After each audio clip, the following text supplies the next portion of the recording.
Welcome to New Mexico Black Rifle Operators Union. I'm your host, Sean. If you haven't looked at the news, it appears that anyone and everyone who is not informed in some way are making stupid decisions left and right, starting with politicians and going down to the very, very normal people that are in the world. They're content to live in a bubble of comfort, not understanding how that comfort and security got to them. Yesterday, well, may have been the day before yesterday, I've not been able to keep as plugged in as I normally have.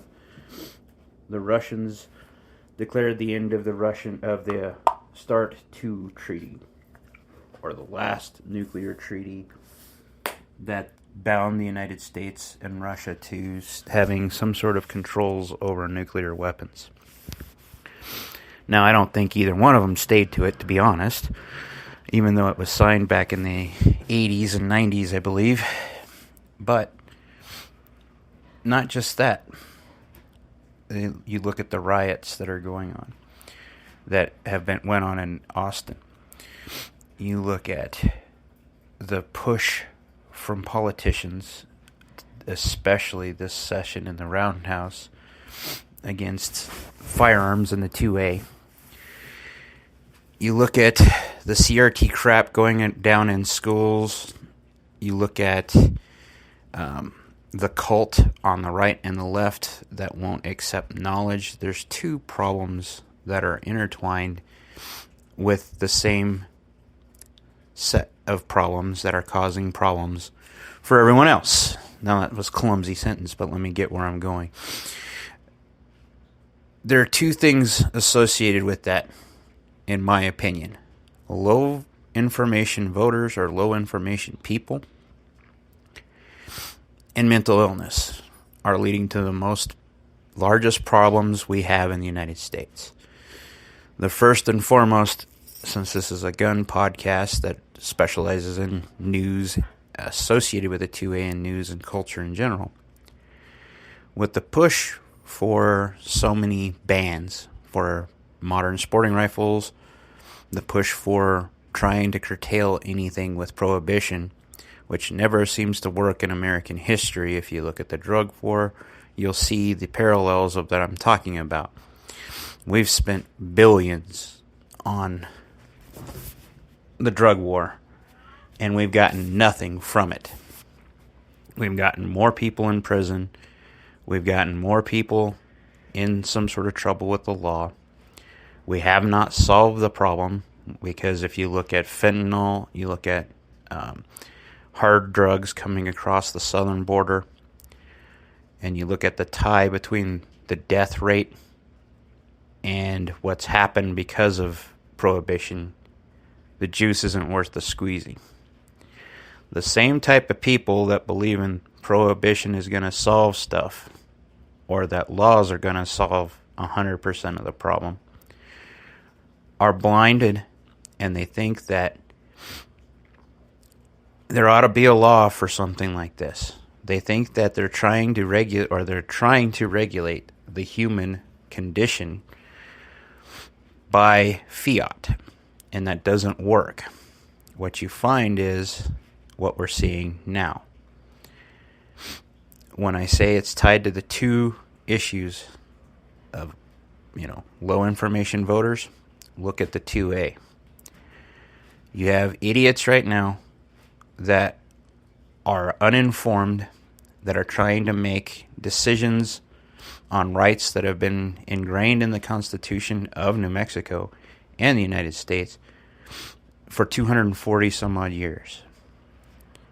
Now, why are they doing that? Because they think that a ban will solve something. In fact, there is no banning of firearms anymore. And when I say this, I'm not being hyperbolic. I'm saying they have long since lost control of the train on gun control. That there is absolutely no way that any law right now in the United States or even internationally are going to stop the controls or the flow of firearms. there are such a thing as 3D printers. There are such a thing as home milling machines. These things have negated 100% of gun control because there's no amount of regulation that's going to stop human knowledge from existing. And politicians specifically focus on an object to regulate or to go after because they think it's going to have some effect on law-abiding citizens. That's not how it works. Law-abiding citizens have never been the problem when it comes to the 2A. Most of them will follow rules up until the point where your rules become so stupid to them that they're not going to follow them. That's where everybody's going right now, because there's a cult of low information voters that will not look at stats and statistics, or they will, and they don't care. It's because their cult, whether it's right or left, have said this is an issue, and unless you toe the party line, you're not one of us. These same idiots don't pay attention to what's happened in schools, and I'm not trying to harp on schools. I'm looking at the news is what inspired this podcast today, and this is an audio-only podcast. So, why am I saying that about education right now? New Mexico is on the third or fourth PED director, and they have been that way now because the governor can't get someone in PED that's going to toe her party line, that is going to do 100% what she wants. That's because people that are quote-unquote educated, sometimes you get one or two of them that actually can think. And when they're critical thinkers and you ask for stupidity, they decide this is not where they want to be, and they leave. I pick on this in New Mexico with public education department because they have turned over one of the fastest departments in education, or in New Mexico, that has ever been turned over, because they're not getting the results and they're not towing the party line. So low information people, their first instinct is to go after something rather than fix the problem and say, you will do this right now. Now, that can lead to a cascading problem, because once you start getting raw talent going away, you're left with nothing, and you have to rebuild with everything. And this doesn't just happen with education. It happens with criminals and criminal sciences and law enforcement. My issues with what I'm saying in the law enforcement area is that these people who have taken an oath of office, when they decided to be recruited, or when they graduated from their academy, that they will protect and defend the Constitution of the United States and the American people, or New Mexicans. Specifically, in New Mexico, law enforcement agents, even firefighters, take an oath to the American people and to New Mexicans. And then they promptly forget it, is when I say this with law enforcement. This is a symptom of new people who have never been out of a classroom, and this is their first career they go into, and this is a problem with education and law enforcement, period. They have no job experience. They have no real-world experience. What does that cause? It causes them to only believe what the party line is, wherever their party is, when they're at the end stages of going into their careers. This is one of the reasons why you see teachers adopting the leftist, what we call woke ideology. This is also where you see cops come in and not obeying their oaths, because the good ones got tired of being crapped on and retired, both teachers and law enforcement. And you're seeing it right now in society. You have a group of people that right now think the best thing possible is bail reform, which leads to catch and release criminals, which leads to a boost in crime. There is no way, and it always seems to correspond with prohibition ending because someone at the top of one substance or another, or prohibition of certain laws, and I'm not talking about just like marijuana laws, I'm talking about theft laws. Look at California. California, pretty much, if you're stealing and it's not over a set amount in the thousands now, they're not interested. And even then, it's a ticket. In New Mexico, it's slowly becoming that way, except for they have not gotten rid of that final barrier that'll allow them to turn all criminals out on the street like they do in California. In New Mexico, the cashless bail stuff, well, and this is nationwide, everywhere this stuff lands, or bail reform specifically, which should be reformed, but both sides of the aisle should talk, and both sides of the aisle should come up with a plan. Otherwise, you end up what's happening now. Crime rates spike.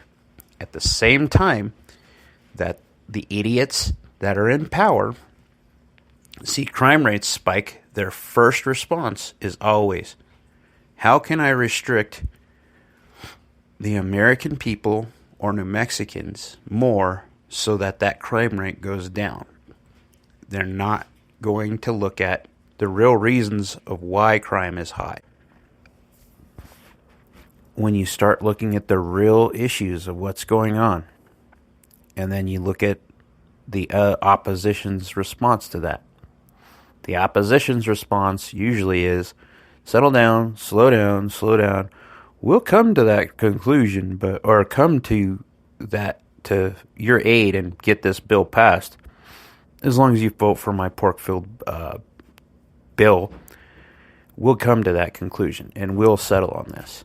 And you're seeing it in the Roundhouse right now. House Bill 9 is now a done deal. That means the safe storage of firearms. When I say that, it's passed. Now it goes to the governor's desk. The governor's desk is where this bill will come. She'll sign it, and it'll become law. Depending upon that one, I didn't look at the date it was going into effect. That law is now a thing. That means if you're caught for some other crime, because this is the only way it's going to be enforced, they will add a multiplier to make your sentence longer.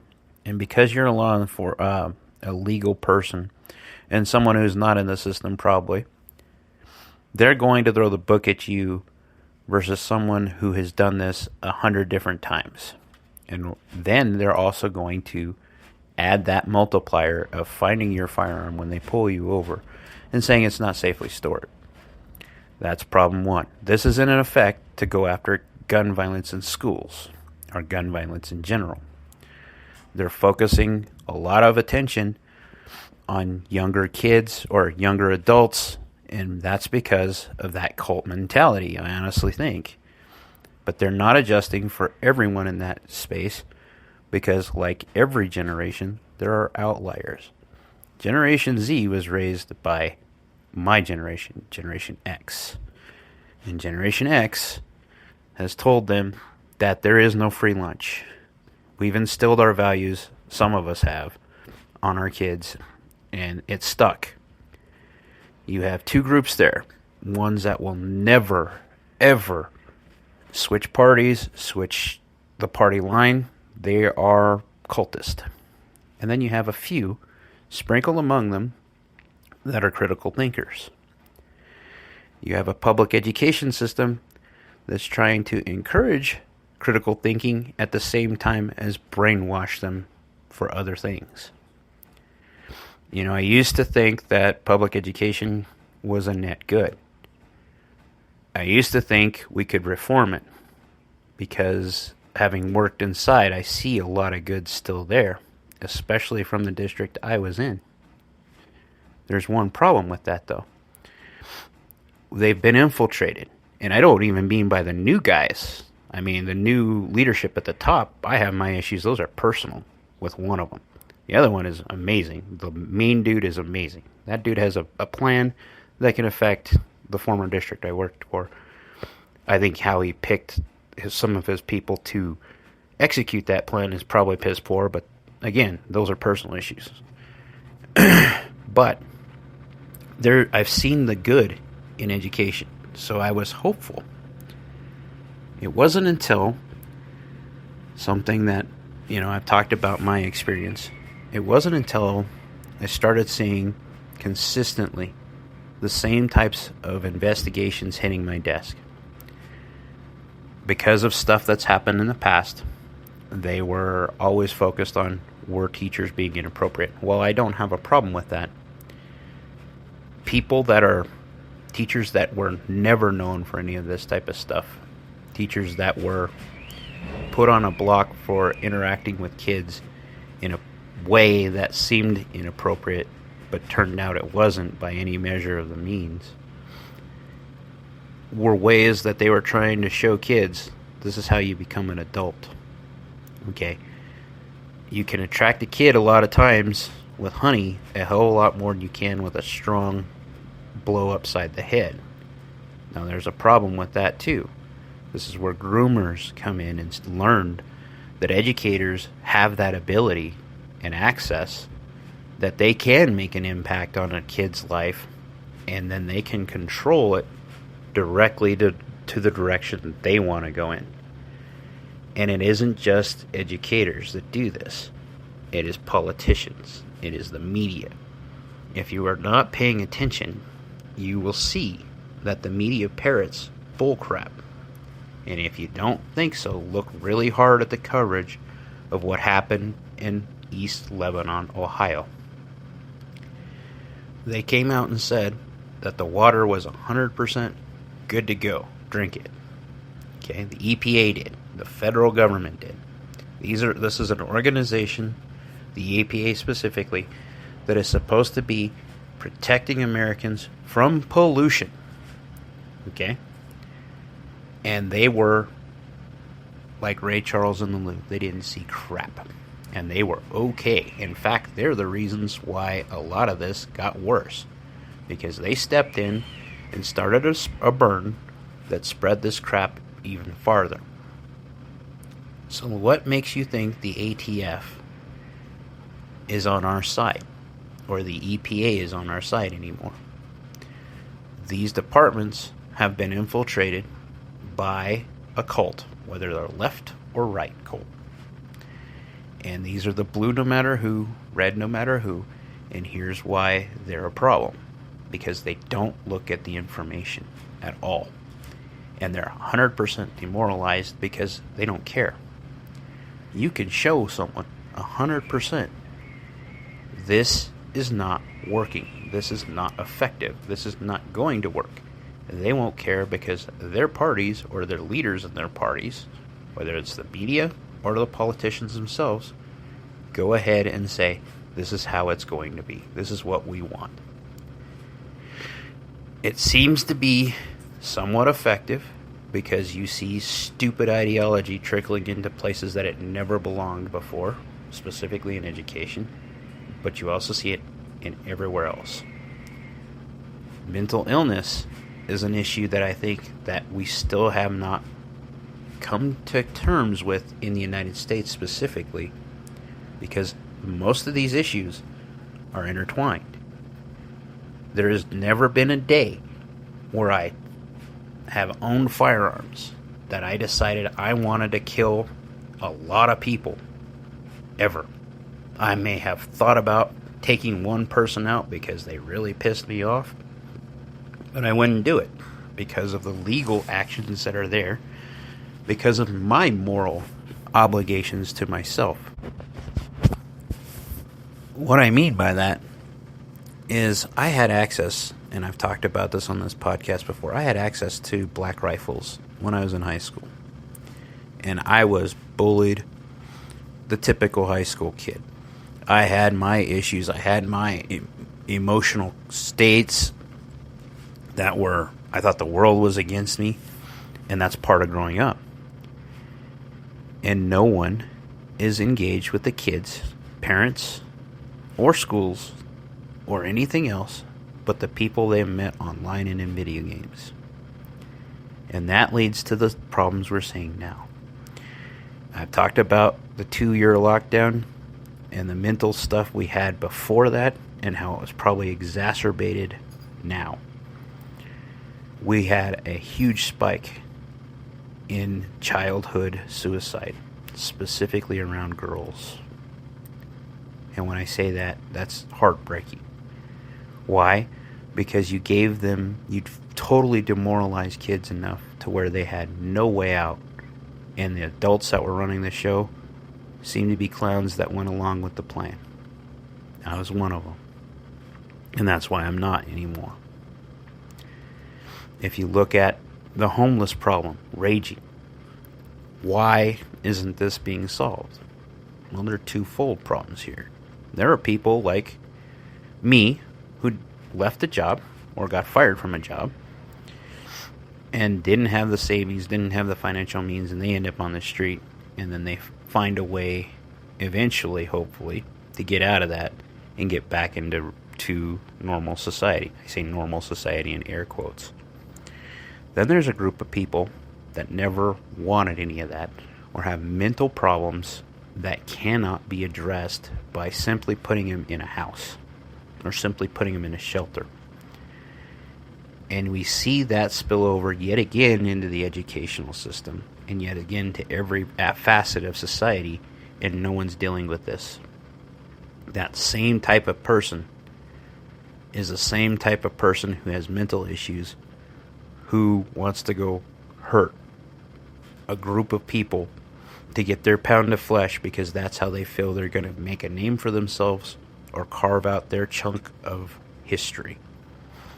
Everyone, whether they want to admit it or not, is looking at keeping some sort of legacy for who they are. This is where politicians get dangerous, is because Lujan's legacy for New Mexico is that she wants to keep us safer and greener without looking at the stats or statistics, or even looking at them and not caring because all she cares about is the party line. In New Mexico, crime is so rampant and response times are so long, and that she's thinking that the best way to fix this is to take guns off the street. Her solution to that is to ban them because